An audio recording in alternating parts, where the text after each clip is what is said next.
Let's hop along. Boop.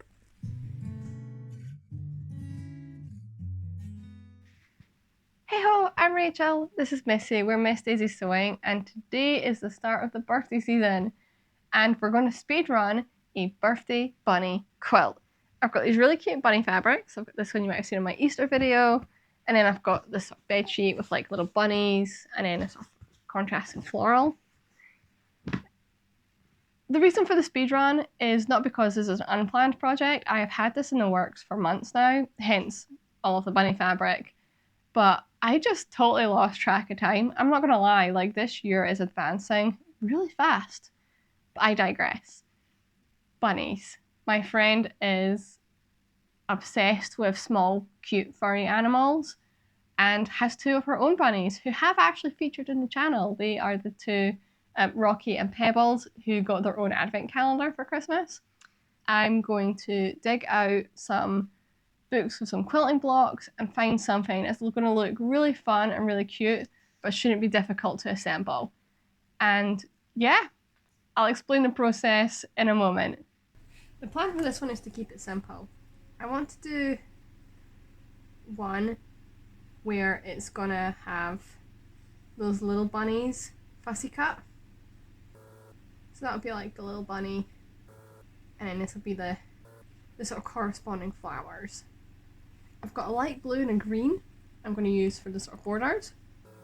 I want to sort of continue that border idea, but on this one, beside it, just do a big square with the multiple bunny fabric, like that. So we'll end up with a sort of windows and then slightly bigger piece look. And to bring it all together, these little borders.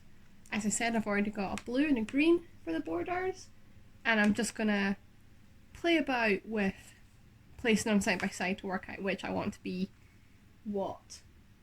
What's going to determine the size of this is the size of these little bunnies I've got here that we're going to fussy cut out.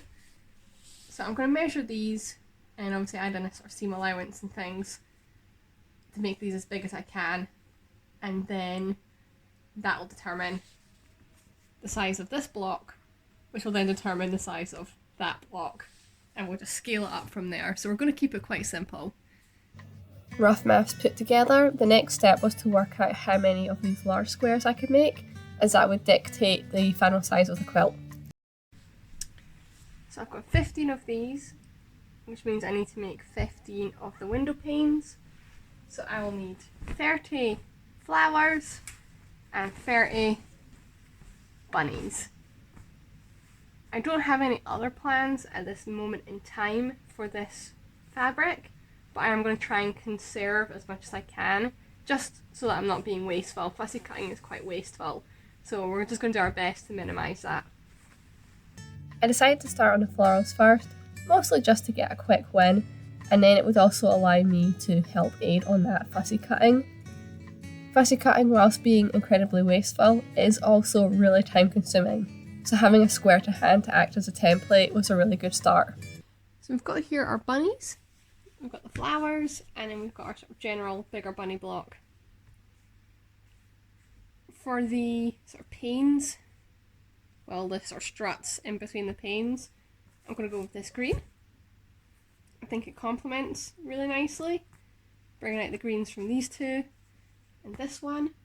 And then for like the little dot in the middle of the cross and all the corner junction points, I want to use this sort of blue, just to bring in a bit more of another colour.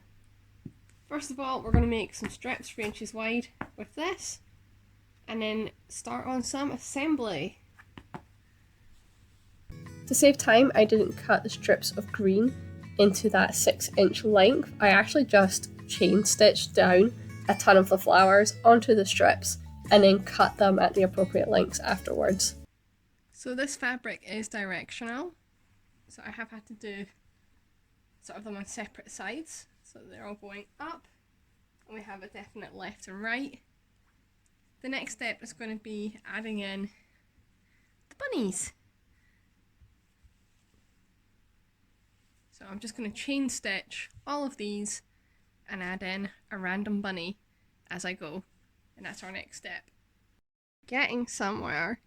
So that's all of the tops and the bottoms. And I need to do the stripe that's going to go in the middle.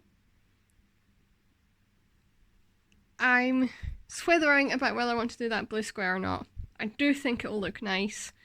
It is just a little bit of extra step in the sewing, but it's not that much of an extra step. So that's the next part, and then it's just going to be getting these attached in. I'm using the same methodology here that I used for the flowers. The green strips have just been attached to that blue strip, and I'm cutting them to length. This just saves me a load more time rather than having to cut a ton of little blue squares. So the pieces are coming together really well. I've basically got the cross made, but I have gone as far as I can without pressing. So the next step is going to be getting the iron out and doing all of the pressing. I'm also going to press the big ones whilst I'm at it, and also probably the rest of the green strips, just to speed things along. So we're doing well, that's everything pressed. All of the cross pieces, I've given the big squares a little press too, and all of the sort of other trim pieces have also been pressed, just to speed things along. My next step is going to be assembling the cross here. I'm having a slight moment because it looks like the big square is maybe slightly too small, but we will see. I'm not going to panic yet. Let's get all this assembled. And then after that, it's going to be putting in all of the border pieces to build the actual quilt. This is the part where I could really see these squares coming together. As much as I hate pressing it, it does really help keep all of this part really nice and neat and worth the effort. So as expected, they have turned out bigger. This is why I don't math at the weekend, guys. It's okay though, because what I'm going to do is press these ones and then trim them down, square them up is what it's called. So I'm going to trim them down to the 13 inches to match the big squares. And that'll give me a really nice edge because we've got so many seams. These haven't turned out perfectly square, so it'll be a wee opportunity to do things technically by the book and get these trimmed down nicely. But I need to press them first and then get these onto the cutting mat. First thing I did was mark out that 13-inch square, and I just centered it up to the cross and trimmed as required. Rotary cutter fans, please don't come at me. I will get one at some point in the future, I promise. So everything is pressed, and I decided to sit down and do the maths. I have double checked the maths, and I'm short. So I've made 16 of each of these, which gives me 32. And if I want to get the 86 inches that I kind of need for the full-size quilt, as you can see, I have a gap in the middle. That's a 27-inch square. What I'm going to do is have a look for some fun block ideas that can fill this gap, maybe like a big flower, or maybe even a bunny. I'll have a look, see what I can find. And then I'm going to sort of make a block to go in the middle here, and then it'll be a sort of 2x2 all the way around, which will look really nice. My other option would be to do basically take a row off, but then it'll only be 72 inches, so it'll be a sort of really odd size. This is a couple, so I do want it to be a double size. Yeah, gonna make a cup of tea and have a perusal for that middle bit. I couldn't find a block I liked, so I improvised. I found some cute bunny clip art online. I really liked this pose of the bunny standing, and just traced it out onto some paper and then onto the felt. With some nice purple bits, I also cut out some flower shapes and just kind of freehanded those. So I'm wanting to play homage to this fabric, and the plan is that we've got our big bunnies here. So I'm going to use a light blue with the little bunnies and the flowers I've cut out, and I'm going to border that with green and then border that with flowers before it's then bordered in green again, just to sort of try and pull it back into the other print. That's the plan. I didn't find any blocks I particularly liked, so we're just kind of going to go with it.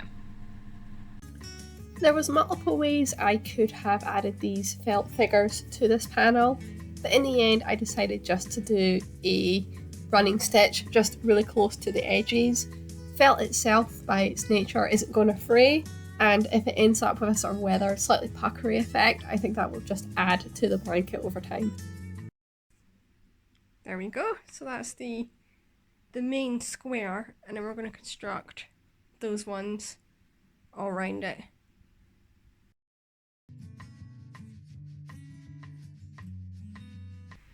So this is going to be so stinking cute. Obviously I still need to add all of the other like separation points, the rest of the sort of grid, which is what I'll do as I'm assembling it. I'll just add that in.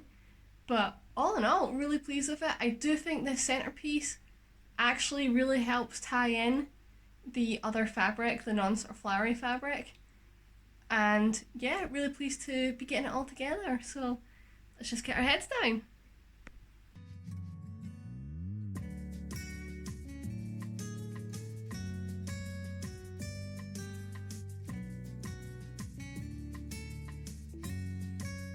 That's the top done. Really pleased with how it's coming together. I love all of the different sort of colours, but how it's all still quite cohesive. And yeah, now it's going to be making the sandwich. So I'm going to have to cut the batting to match the size of the top here.